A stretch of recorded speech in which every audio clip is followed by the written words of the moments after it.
Perkenalkan, nama saya Ferdian Saheri. Perkenalkan, nama saya Muhammad Rizky. Perkenalkan, nama saya Muhammad Maghribi. Kami dari kelompok 8, mata kuliah Etika Bisnis kelas 5F.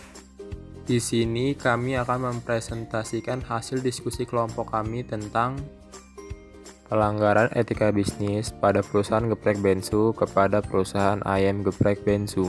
Di sini pada tahu kan apa itu ayam geprek bensu yang dimiliki oleh seorang aktor yang bernama Ruben Onsu. Tapi kalian tahu gak sih kalau ayam geprek bensu mempunyai kesamaan merek dengan ayam geprek bensu? Yuk kita simak ulasan berikut ini. Geprek bensu merupakan sebuah waralaba ayam geprek makanan cepat siap saji yang dimiliki oleh aktor Ruben Onsu selaku CEO PT Onsu Pangperkasa atau OPP. Sedangkan ayam geprek bensu didirikan oleh Jansen Kurniawan dan Stephanie Livinus dari PT Ayam Geprek Beni Sunjono yang didirikan pada 17 April 2017. Nah, maka dari itu kami ingin membahas permasalahan yang terjadi antara geprek bensu dan ayam geprek bensu karena kesamaan merek atau brand yang dimilikinya. Teori yang mendukung ayam geprek bensu sudah ada lebih dahulu. Makanya nama bensu sebagai merek dagang sebenarnya sudah lebih dahulu digunakan oleh PT Ayam Geprek Beni Sujono.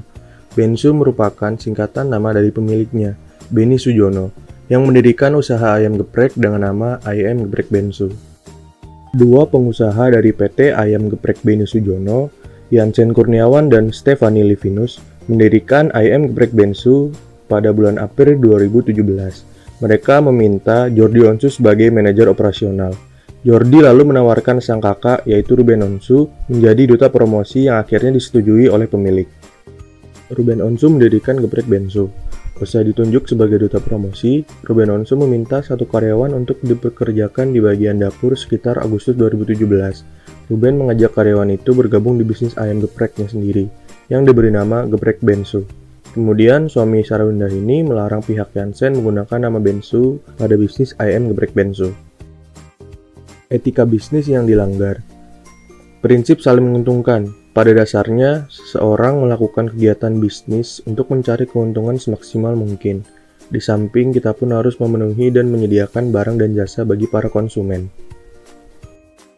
Namun, pada kasus ini, pihak dari Ayam Geprek Bensu merasa sangat dirugikan dengan rekan kerjanya yaitu Ruben Onsu, karena perbuatannya sangat meniru merek dagang dan mengajukan gugatan kepada Jesse Handalim selaku pemilik dari Ayam Geprek Bensu. Prinsip kesetiaan. Prinsip kesetiaan selalu berkaitan dengan proses menjalankan sebuah bisnis yang dilakukan oleh pekerja, baik manajemen, atasan, dan bawahannya. Prinsip kesetiaan dapat diterapkan dengan cara kerja dan keseriusan dalam menjalankan bisnis yang sesuai dengan visi dan misi perusahaan.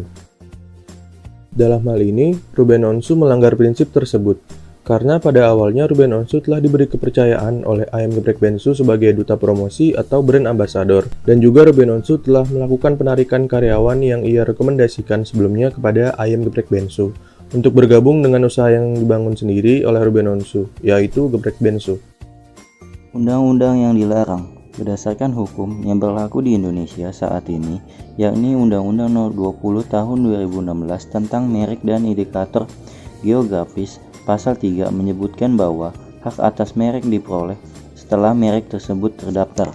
Penjelasan yang dimaksud dengan terdaftar adalah setelah permohonan melalui proses pemeriksaan formalitas, proses pengumuman, dan proses pemeriksaan substantif serta mendapatkan persetujuan Menteri Hukum dan Hak Asasi Manusia untuk diterbitkan sertifikat atas hak itu. Berdasarkan fakta yang ada, keluarga Beni Sujono lebih dahulu membangun bisnis ayam geprek bensu. Pencegahannya yaitu agar nama merek tidak dipakai pihak lain, maka kita harus secara cepat mendaftarkan hak merek dagang produk kita ke DJKI sehingga tidak akan menimbulkan masalah HKI, dan juga kita harus melakukan kesepakatan atau perjanjian dari awal terhadap partner kita agar tidak terjadi hal-hal yang tidak diinginkan seperti kasus yang dialami oleh ayam geprek bensu dan geprek bensu. Adapun solusi dari permasalahan tersebut yaitu seharusnya kedua pihak dapat berbijaksana dalam menyelesaikan kasus tersebut seperti yang dikatakan oleh Edi Kusuma selaku pihak dari ayam geprek Bensu yang berkata, ini merek punya kita, kalau kau mau pakai boleh lisensi dari kita, izin dari kita, memang dari kita kan, atau kau mau kuasai ini silakan saya lepas. Jadi kesimpulannya, dengan adanya kasus permasalahan yang dialami oleh PT Onsu Pangan Perkasa dan PT Ayam Geprek Beni Sujono, dapat disimpulkan bahwa melakukan suatu usaha kita harus menyadari akan pentingnya branding sebuah usaha atau produk dan memilih partner yang tepat dalam menjalani usaha tersebut. Namun kesadaran akan pentingnya branding ini harus juga dibarengi dengan pemahaman akan pentingnya mendaftarkan brand atau merek dagang agar tidak diklaim oleh pihak lain.